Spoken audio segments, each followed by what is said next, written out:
Populasi kendaraan bermotor di tanah air terus meningkat. Berbagai peluang usaha di bidang otomotif layaknya bengkel dan penjualan suku cadang terus bermunculan. Namun, membangun usaha tidak semudah membalikan telapak tangan. Banyak persepsi yang beredar di masyarakat. Ketika hendak membangun bisnis yang sukses, harus memiliki modal besar. Namun, persepsi itu tidak berlaku bagi seorang pria kelahiran Sragen, namanya Bapak Yanto, yang kini genap berusia 50 tahun. Di masa lalu, beliau memulai usaha di dunia otomotif bersama istrinya di atas bantaran sungai dengan peralatan dan modal yang terbatas. Dulu saya belajar bengkel di PLKI Sragen. Saat itu udah ada yang masuk kursus, saya kursus di PLKI Sragen selama 1 tahun. Setelah aku di Pemalang, aku buka bengkel di atas kali. Karena aku tidak punya uang, aku berangkat dari bawah. Aku punya ban kanisir sama vulkanisir ban sama jok motor karena aku tidak punya uang. Berbeda dengan 10 tahun lalu, kini beliau tidak hanya sekedar membuka bengkel, namun mampu mempekerjakan montir, menjual spare part, bahkan menjual sembako yang dikontrol oleh istrinya. Akhirnya tak dikumpul-kumpul bikin spare part, pada oli. Akhirnya alhamdulillah 10 tahun aku pindah ke selatan, beli rumah sendiri. Akhirnya tak tekuni sampai hari ini. Banyak ada sepeda motor, ada spare part, ada variasi, bahkan ada sembako. Aku bukanya setengah 9 sampai jam 1 malam biar usahanya lancar. Alhamdulillah sampai hari ini. Dalam merintis usaha, semangat optimis menjadi hal utama. Bagi Bapak Yanto, tidak ada orang sukses tanpa pengalaman pahit. Nah, suka dukanya bengkel baru itu masa-masa perjuangan adalah masa yang sulit. Aku masa perjuangan itu kurang lebih 1 tahun untuk memperkenalkan seseorang. Di Pemalang itu kalau tidak kenal tidak sayang. Makanya saya berusaha untuk memperkenalkan bengkel saya pada mereka satu persatu sampai malam. Apapun bentuknya, motor rusak, motor bener tak betuli semua. Ya saat itu kan aku masih sulit, alatnya seadanya.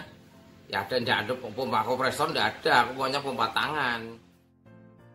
Bagi pria kelahiran 1970 ini, berwirausaha bukan semata-mata tentang modal, namun pada semangat membangun dan mengenalkan usaha kepada masyarakat. Usaha dengan modal besar akan percuma tanpa adanya customer yang loyal. Kita pelayanan yang enak, yang bagus, yang enjoy, pasti orang tertarik. Bukan karena barangnya, karena mereka rasa simpati, rasa merasa enak, merasa nyaman, dilayani, semua kebutuhan ada. Akhirnya mereka puas. Walaupun kita belum tentu, belum jaminan toko besar hebat seperti variasi yang besar-besar itu laku lancar, belum tentu.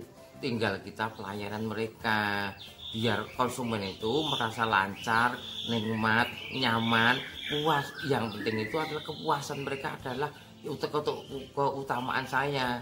Jadi saya tidak takut persaingan bisnis. Manajemen yang baik diperlukan dalam segala usaha, termasuk dunia otomotif. Semua itu harus kita manajemen, kita hati-hati. Kita itu pemasukan berapa, pengeluaran berapa, dibelanjakan apa, kita harus tahu. Jangan sembarang asal punya uang untuk main-main. Supaya kita jadi orang, kita belajar, harus kita manajemen, ada pembukuan. Pemasukan berapa, pengeluaran berapa, nanti terkontrol. Dan yang efektif lagi, saat kita tiap tahun ada zakat harta, zakat penghasilan, kita ngitungnya penak, yakin pasti kalau ada pembukuan. Masalahnya ada pengeluaran berapa, pemasukan berapa, laba berapa, kita jadi tahu. Jadi enak manajemennya itu dari kecil. Walaupun aku milik sendiri, tak manajemen secara pribadi seperti pak perusahaan itu. Pengeluaran berapa, pemasukan berapa, belanja berapa, tanggal bayar sales tahun berapa, tanggal berapa, ada semua lengkap. Mengais rezeki di dunia otomotif tidak selalu berjalan mulus. Bapak Yanto harus selalu mengikuti arus bagaimana model dan variasi yang tengah digandrungi oleh masyarakat. Kita harus pakai otak, pakai skill ininya, biar jalan yang maju apa, variasi apa, bentuk apa, model apa, kita harus tahu. Modelnya anak muda sekarang apa, harus kita mengikuti perkembangan. Kita lihat di lapangan, kita lihat di jalan, kita lihat dipakai anak-anak pakainya apa, variasinya apa, seperempatnya apa. Nanti kita lihat, insya Allah resep itu pasti jitu. Sulitnya cari karyawan, cari pembantu, cari rewang, itu tidak semudah membalikkan tangan. Kadang-kadang yang benar-benar mau kerja, mau benar itu sulit. Kalau orang mau kerja, asal kerja banyak, tiap hari berangkat banyak. Apakah mereka jujur?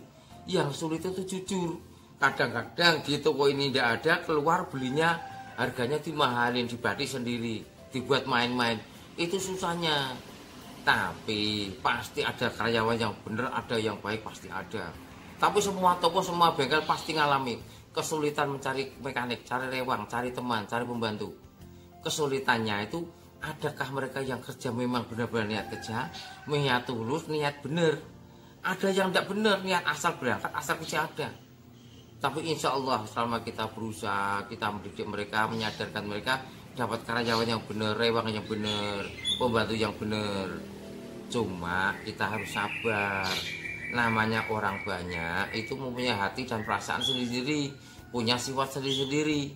Seharusnya kita sabar, kita mandiri, kita bijaksana. Yang penting satu, kita bijaksana, tahu mengatasi mereka, apa keluhan mereka, apa kemauan mereka. Jadi antara saya sama karyawan bisa sinkron, nanti kerjanya enak. Nah, tip anak-anak muda sekarang, biar mereka nanti jadi orang, jadi bener, berusaha dan berusahalah, jangan malas-malasan. Dengan adanya pandemi seperti ini, jangan sebagai alasan pandemi, sebagai alasan aku dapat pekerjaan, aku masih, jangan. Berusaha dan berusaha, Allah kasih jalan. Segala bentuk apapun Anda berusaha, Anda bekerja, pasti kasih jalan. Kuncinya satu, latansa, jangan pernah menyerah.